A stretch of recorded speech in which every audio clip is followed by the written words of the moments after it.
வணக்கம். நான் இப்போ இருக்கிற இடம் திருவண்ணாமலை மாவட்டம் சேத்துப்பட்டு பகுதியில் இருக்கக்கூடிய பழம்பேட்டைங்கிற பகுதியில் இருக்கக்கூடிய முத்துமாரி அம்மன் ஆலயத்தில் இருக்கேன். இந்த முத்துமாரி அம்மன் ஆலயம் வந்து ஏறக்குறைய ஒரு 500 வருஷம் பழமையான கோயில். இந்த சுற்றுப்பட்டத்தில் இருக்கக்கூடிய எல்லாருக்கும் இந்த அம்மன் வந்து தெய்வமாக காட்சியளிக்க. குறிப்பாக வந்து அம்மா என்கிற நோய், அம்மா நோய் வரும்போது எல்லா மக்களும் இங்கே தங்கி, பல தரப்பட்ட மக்கள் இங்கே வந்து தங்கி அந்த அம்மை நோய் குணமாகறவர்களும் இங்கே இருந்து குளிச்சுட்டு அதுக்கப்புறம் தான் வீட்டுக்கு போவாங்க. அந்த மாதிரி ஒரு முக்கியமான ஒரு கோவில் இந்த கோவில்.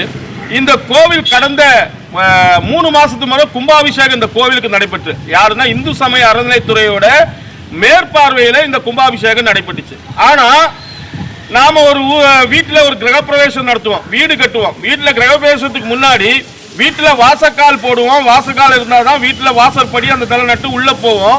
ஆனால் இந்த கோவிலில் ஏறக்குறைய இந்த அரசாங்கம் இந்து சமய அறநிலையத்துறை 20 லட்சம் ரூபாய் ஒதுக்கீடு போட்டிருக்காங்க. ஆனால் அந்த ஒதுக்கீடு மட்டுமே பேப்பரில் மட்டுமே இருந்தது. ஆனால் இங்கே இருக்கக்கூடிய இந்த கோவிலை இங்கே சுற்றுவட்டாரத்தில் இருக்கக்கூடிய மக்கள் வந்து டொனேஷன் கொடுத்து தான் இந்த கோவிலோட கும்பாபிஷேகம் பண்ணியிருக்காங்க. இங்க பக்கத்தில் இருக்கக்கூடிய இந்த கோவில் வந்து சேட்டுன்னு ஒருத்தர், இந்த சேட்டுன்னு ஒருத்தர் தான் இந்த கோவில் வந்து கும்பாபிஷேகம் பண்ணுறதுக்கு அதுக்கான டெண்டர் எடுத்திருக்காரு. ஆனா இங்க பாருங்க, இந்த கோவில்ல அந்த கோவிலுக்கு சாமி கும்பிட்றதுக்கு அந்த கதவுக்கு வாசல் இல்லை, வாசக்கதவு கிடையாது. அந்த வாசக்கதவு திறந்தே இருக்கு. உள்ள கருவறையில் இருக்கக்கூடிய ஒரு பழைய பாழடைஞ்ச வாசக்கதவு. இதை வச்சு இந்த இந்து சமய அறநிலைத்துறை கும்பாபிஷேகம் பண்ணிருக்காங்க. கோவில்ல வரக்கூடிய பணத்தை எடுத்து அதை உண்டியல் வசூல் பண்ணி எடுத்துட்டு போய் அரசாங்க நிதியில போடக்கூடிய இந்த அரசாங்கம் இங்க இருக்கக்கூடிய இந்த கோவில்ல ஏறக்குறைய மக்கள் ஆயிரக்கணக்கான மக்கள் வரக்கூடிய இந்த இடத்துல கதவு இல்லை. கோவில்ல இங்க மக்கள் தங்குறாங்க, அதுக்கான வசதி இல்லை. இந்த கோவில்ல வந்து ஏறக்குறைய அம்மை நோய் வரும்போது மக்கள் இங்க தங்குவாங்க, அவங்களுக்கான பாத்ரூம் வசதி இங்க இல்லை இந்த கோவில்ல. இப்படிப்பட்ட ஒரு சூழ்நிலை இருக்கு. அது மட்டும் இல்லை, இந்த கோவிலோட குளம் ஒன்று இங்க இருக்கு. அந்த குளத்தை சுத்தி வந்து ஆக்கிரமிப்பு இருக்கு இந்த கோவில்.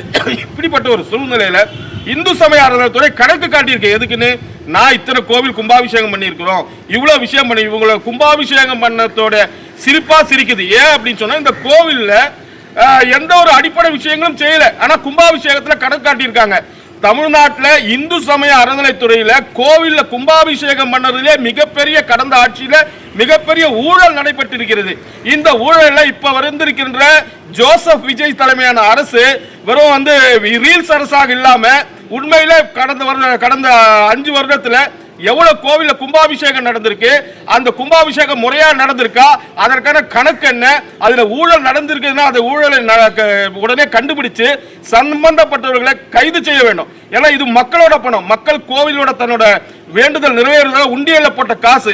இங்க பாருங்க, 3 மாசத்துக்கு ஒரு 2 லட்சம் ரூபாய் இந்த கோவில்ல உண்டியல் வருது. ஆனால் கோவில்ல வந்து கதவு இல்லை. இந்த மாதிரி ஒரு சூழ்நிலை இருக்கு. உடனடியாக தமிழக அரசாங்கமும் இந்து சமய அறநிலையம் உடனடியாக வந்து இந்த கோவில்ல இந்த அடிப்படை விஷய கதவுகள், இந்த பாத்ரூம் விஷயம் செய்யணும். இல்லை அப்படின்னு சொன்னா இந்து முன்னணி மிகப்பெரிய ஒரு போராட்டம் இந்த பகுதி மக்களை எடுத்து வந்து செய்வோம் அப்படின்னு சொல்லிக்கிறோம். உடனடியாக தமிழ்நாடோட இந்து மக்கள் நாம கவனிக்கணும்.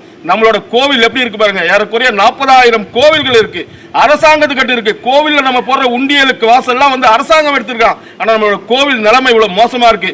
இந்த கோவில் தான் நம்ம பண்பாடு, கலாச்சாரம். நம்மள வெளிநாட்டுக்காரங்க நம்ம மதிக்கிறானா இவ்வளவு பெரிய கோவிலை பார்த்துதான். அதனால இந்த கோவிலை நம்ம சாமி, நம்ம கோவில் நாம பாதுகாக்கணும், நாம கேட்கணும். அரசாங்கம் உடனடியாக இந்த களத்தில் இறங்கி இந்த வேலை உடனடியாக செய்யணும் அப்படின்னு கேட்டுக்கிறேன். நன்றி, வணக்கம்.